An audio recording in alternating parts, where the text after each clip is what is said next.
Isang magandang araw ng Huwebes sa inyong lahat mga bayang classmates. Nasa ika-20 araw na tayo ngayon para sa buwan ng Hulyo taong 2024 mga bayang classmates. Ayan po, racing program po ito para sana ngayong Wednesday. Yun lamang po ay kinansela ang karera dahil sa baka bumuhos muli ang sama ng panahon or sungit ng panahon. But anyway, matutuloy ito araw nga ng Thursday. From 23 to 24, Wednesday to Thursday. Ayan, mahaba-haba. Ano po? Medyo konting tiis lang mga bayang classmates. At sa araw na ito, 7 karera pa rin po ang nabuo at naihanda sa atin ng MMTCI at Philippine Racing Commission ng Decappers na magsisimula sa ganap na alas 5 ng hapon mga bayang classmates. Ayan po. Bago po tayo magpatuloy, nais ko munang i-welcome at pasalamatan ng ating mga bagong classmates, mga bagong subscribers dito sa ating channel. Welcome po at maraming salamat sa inyong pag-subscribe at hari nawa. Lagi sana po kayong tumutok at tumangkilik upang sa gayon ay meron kayong giya at gabay na mapapagbasihan, magagamit sa tuwing araw ng paglilibang. Siyempre pagdating sa takilya po, kayo pa rin po ang masusunod kung sino-sino ang inyong isasama sa listahan. Ang aking giya, base po ito sa aking sariling pag-aaral, pagrebisa mula sa kanilang mga previous performances, mga nakalaban, muling sinilip sa replay kung kinakailangan, at syempre ang senaryo na maaring maganap sa bawat takbuhan. Okay po mga bayang classmates, welcome pong muli at maraming salamat sa inyong pag-subscribe. Sa mga hindi pa po nagsasubscribe, subscribe na po kayo, at sa nanonood ngayon, isang like sign lamang po. Masaya na ang inyong lingkod. Okay docs, medyo manipis ang ating lineup. Siyempre naniguro lamang po ang mga connections na maging ligtas ang kanilang mga alaga dahil sa bagyo nga po or pag-ulan sa pista or racetrack. Anyway, tuloy na tayo. Ito, race number 1 para sa start ng winner take all. Covers races 1 to 7, 5 p.m. muli mga bayang classmates. Isang 3-year-old and above maiden race for non-placers. Sa karerang ito, number 5, napipisil ko rito mga bayang classmates. Ano po? Amberdini Eagle para sa distansya. Sasakyan po siya ni Jomer Istorque. Si Marvin's Pride, kung sakali ito po ang magiging banta pagsungo sa rektahan, sa kamay naman po ni Boji Henson mga bayang classmates. 5 and 3, race number 1, magandang laban, lalo na pagsungaw sa rektahan, palakasan na lamang po ito mga bayang classmates. Okay po, karera numero 1, 5 Amberdini Eagle, 3 Marvin's Pride. Good luck race number 1 mga bayang classmates. Race number 2 po tayo para sa pick 6, covers races 2 to 7. Sa karerang ito, class 5, 6 to 10, split -1 ang hindi mapapasok sa unang tatlong darating sa finish line. Yung grupo number 6 o yung nasa group number 6, ayan po, dalawa, si 3 and 5. If ever po hindi sila mapasok sa unang tatlong darating sa finish line, kandidato po silang makababa sa class 5, group 5 placer. Ayan po mga bayang classmates. Pero sa karerang ito, lamang para sa akin ang kalahok numero 1 na si Laguna de Bay na rerendahan ni Michael Diaz de Jesus mga bayang classmates. Kung nais magdagdag, magsama, nariyan po ang number 4, si Professor Jones with Jonathan Vasco Hernandez. Kaya may slash mga bayang classmates dahil medyo nalalamangan or lamang sa akin itong number 1 si Laguna de Bay. Siya nga po pala sa karerang ito, upang makasiguro, basa-basa na lamang din po ng mga pangalan ng tao na nasawak ninyong programa. Kaya kinakailangan makibalita, at kung may mabalitaan, magdagdag or isama po ang sariling pili, kursonada at mababalitaan nga po. Ulitin ko po, makibalita na lamang po sa karerang ito. Muli, lamang sa akin number 1, Laguna de Bay, base sa aking basa at rebisa. Pangsama number 4, Professor Jones. Good luck mga bayang classmates. Race number 3 para sa pick 5, covers races 3 to 7 tayo mga bayang classmates. Tugatog with John Alvin Guse. Ayan, may napipisil napipisil ng karamihan, napipisil ko rin. Nawa, wag naman sanang mapisil ng gusto. Pero dito sa karerang ito, like race number 2, kahit na po may lamang, base sa basahan or revisa ay makibalita rin po rito. Ano po? Sa number 1 na si Tugatog with John Alvin Guse. Ang magbibigay ng magandang laban or laban sa kanya pa dahil sa distansya at panahon at uri ng pista itong number 3, si Warhammer ni sasakyan ni Christian Pilapil, mga bayang classmates. Siya po ang ating panglaban dito sa number 1, Tugatog. If ever po may mabalitaan sa race number or sa kalahok numero 1. Ayan po Anyway, separate na lamang po ng listahan sa race number 2 at race number 3. Solo-solo, Laguna de Bay at Tugatog. Kung nais magdagdag, nariyan po sa race number 2 si 4, Professor Jones. Dito naman sa race number 3, si 3, Warhammer. Good luck mga bayang classmates.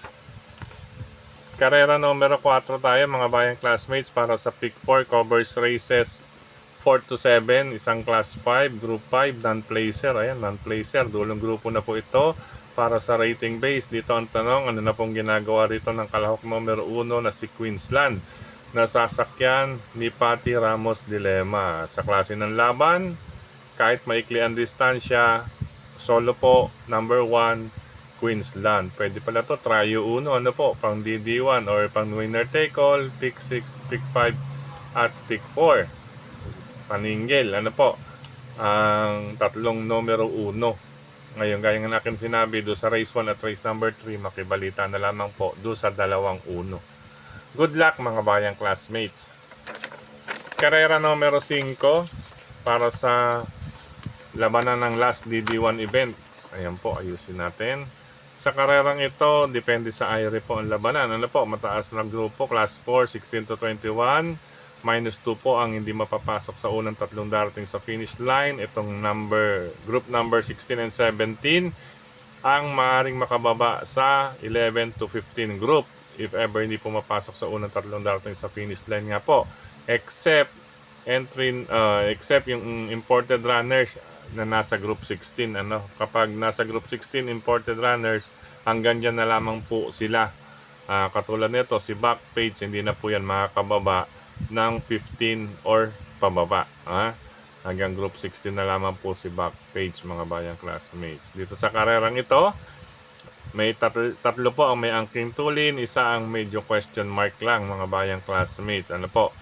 Kaya dahil tatlo yan at yung dalawang may angking tulin ay depende po sa IRE ang labanan mga bayang classmates. Kaya sa IRE ng aking dalawang pili or pamilian between number 6, Sea Rise with Patty Dilema at number 2, Buntay Shore with Jonathan Vasco Hernandez. Yan. IRE po ang pinakasusi nilang dalawa mga bayang classmates. Ano nga po? Pero tingin ko hindi naman po ganun magkakalakasan ito. Tamang bitawan lamang po ang dalawang ito mga bayang classmates. Pero ang pinakalabanan dito ay pati-bayan silang dalawa mga bayang classmates. Ayan po. At kung may nais kursunada or makibalita na lamang po, idagdag o isama lamang po. But I stick in race number 5 between 6, Sea Rise and number 2, Buntay Shore. Good luck mga bayang classmates, ikalimang takbuhan. Race number 6, penultimate race tayo mga bayang classmates. Class 5, 11 to 15, -1. Itong nasa group 11 po ang may maaring makababa patungo sa group 6 to 10 mga bayang classmates. Ano po? Isa lamang po ang may group 11 dito sa nakadeklara sa race number 6. Sa karerang ito, tatlo ang may angking tulin. Itong unang tatlong mababang numero, itong 4 and 8, medyo question de labas po lamang sa akin. Ano po? Bagamat sila po ang lamang sa pagkakabayo. Ayan po, 841. Lalong-lalo na po itong si Artseb with Louis Lunar.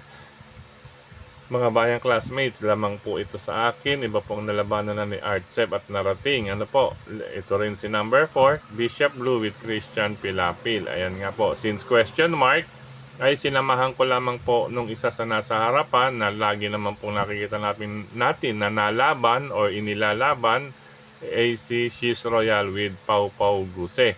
Ayan po. Kaya po 8, 4, and 1. Ulitin ko po. Kung sa pagkakabayo at prebahan or records, lamang po si 8 and 4. Yun lamang ay question de labas. Kaya sinamahan ko ng number 1, She's Royal. Dito kasi kay She's Royal, mas nakasisiguro kung ano siguradong, hindi siguradong bago. Bukod yun, no? Butika yun. Kumbaga, siguradong laban lagi. She's Royal. Okay po.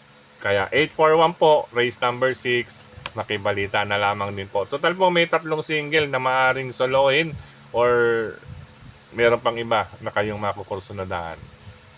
Good luck po, ika-6 na takbuhan, bayang classmates. Last and final race tayo, mga bayang classmates. Ayan po, medyo talaga pong hindi natin alam kung magkakabiyak-biyak dito sa huling 3 karera.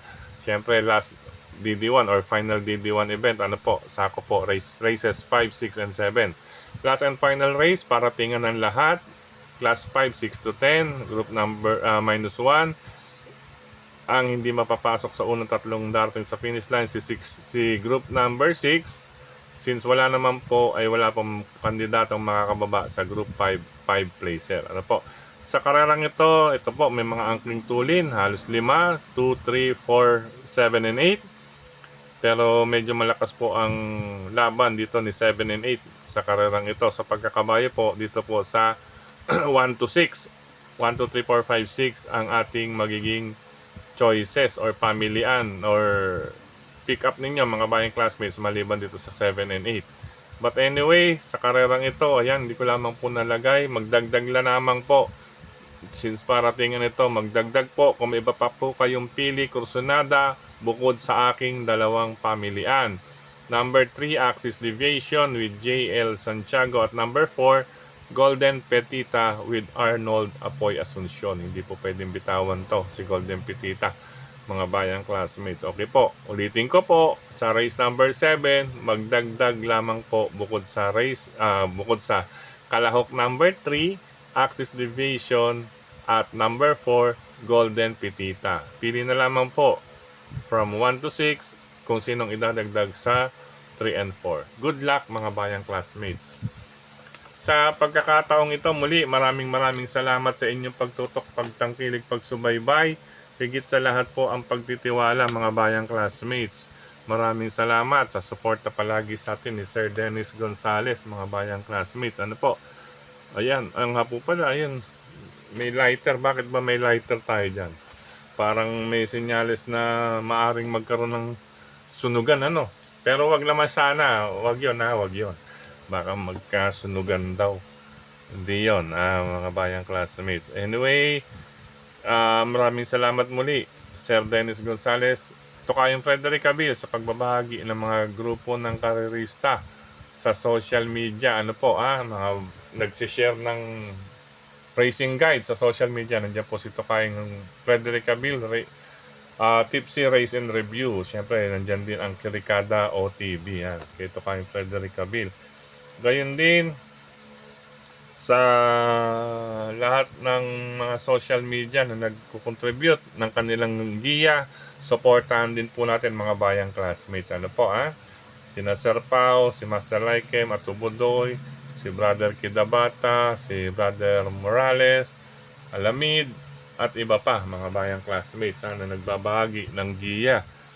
Siyempre pagdating po sa takilya, gaya po ng aming binabanggit lahat, kayo pa rin po ang masusunod.